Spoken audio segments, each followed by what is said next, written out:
एक बार की बात है, एक गांव में एक विधवा रहती थी। उसकी दो बेटियां थीं। बड़ी बेटी का नाम रिया था।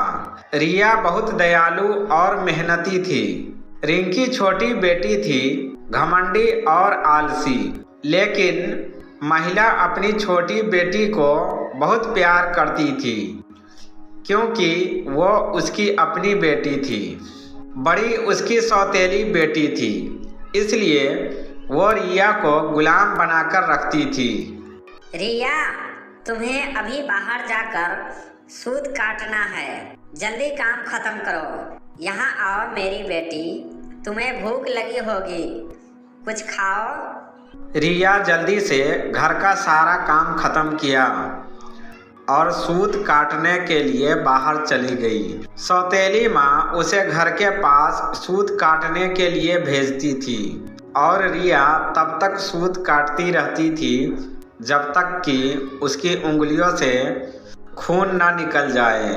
एक दिन सूत काटते समय उसकी उंगलियों से खून बहने लगा और खून के धब्बे तलकी पर पड़ गए।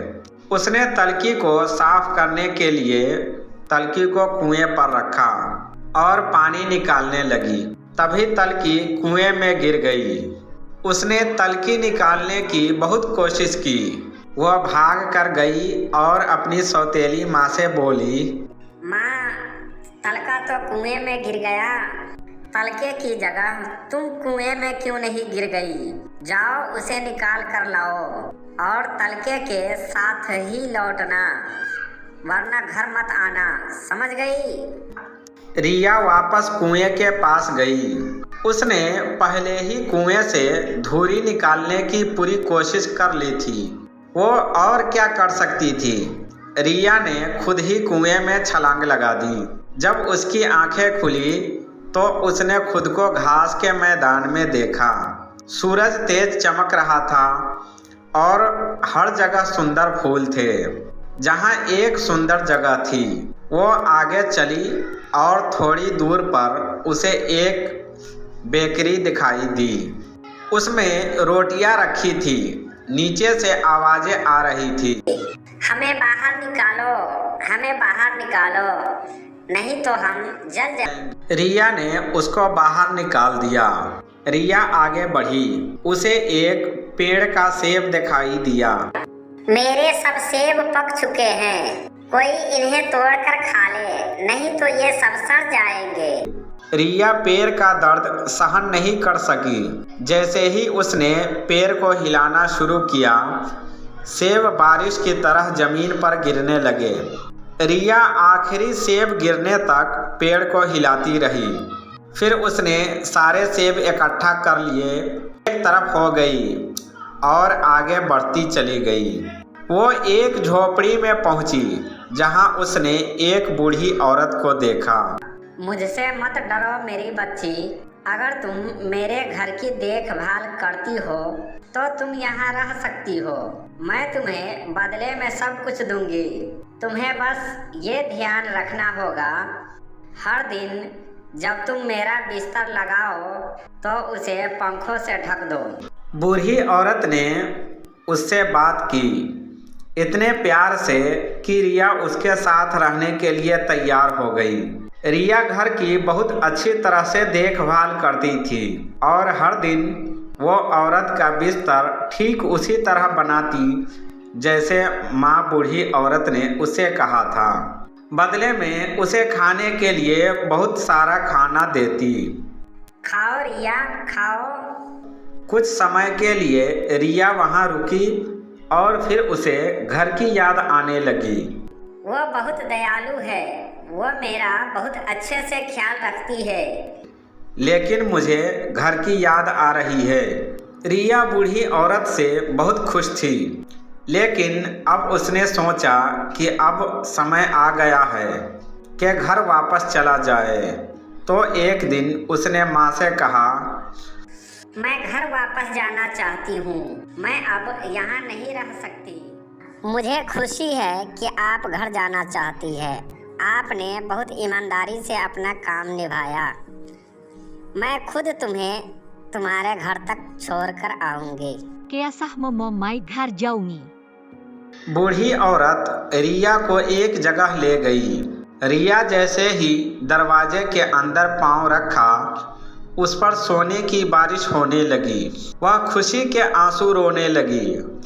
फिर दरवाज़ा बंद हो गया और रिया ने देखा वो अपनी सौतेली माँ के घर के बाहर कुएं के पास खड़ी थी।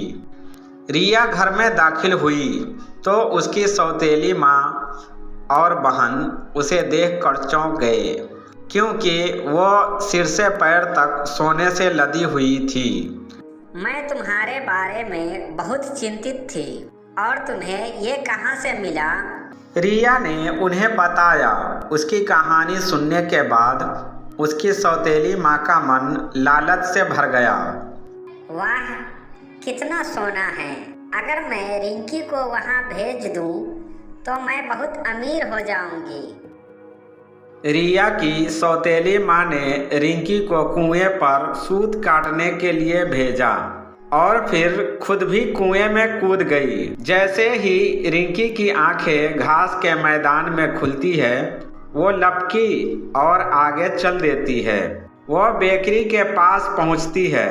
चूल्हे में रोटियां चिल्ला रही थी। हमें बाहर निकालो, नहीं तो हम जल जाएंगे। हम बहुत देर से किसी को पुकार रहे हैं। तुम पागल हो? मैं तुम्हारे लिए अपने हाथ गंदे क्यों करूं?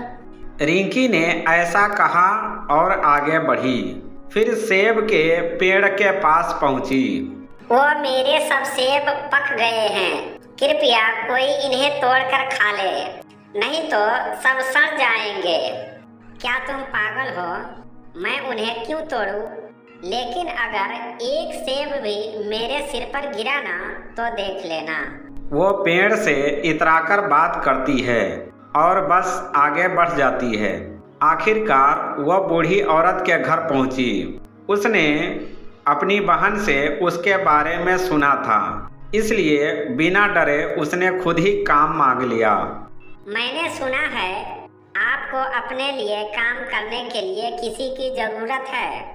कृपया मुझे काम दे दे। बूढ़ी औरत ने उसे सारा काम समझाया कि वो कैसे अपने बिस्तर पर पंख चाहती है। रिंकी बिस्तर बनाते समय बूढ़ी औरत की बात मानती थी, लेकिन फिर अगले दिन से तीसरे दिन वो टाल मटोल करने लगी। आखिरकार उसने कुछ नहीं किया। वो पूरे दिन सोने लगी। बूढ़ी माँ गुस्से में रिंकी के पास गई और उससे कहा, तैयारी करो, तुम्हें अब घर वापस जाना होगा। ये सुनकर रिंकी बहुत खुश हुई। उसने सोचा कि अब उसे सोना मिल जाएगा। बूढ़ी माँ उसे सोने के दरवाजे के पास ले गई। जैसे ही वो दरवाजे के दहलीज पर कदम रखती है, सोने के बजाय उस पर कीचड़ उछालना शुरू कर दिया। वो घर लौट गई। रिंकी बूढ़ी माँ तक पहुँचने में कामयाब तो हो गई, लेकिन अपने आलस और काम को रोकने की आदत के कारण वो सोने की जगह घर में गंदगी ले आई। तो इस कहानी से हमें यह सीख मिलती है कि हम जो भी करें उसमें ईमानदार और ईमानदार रहें।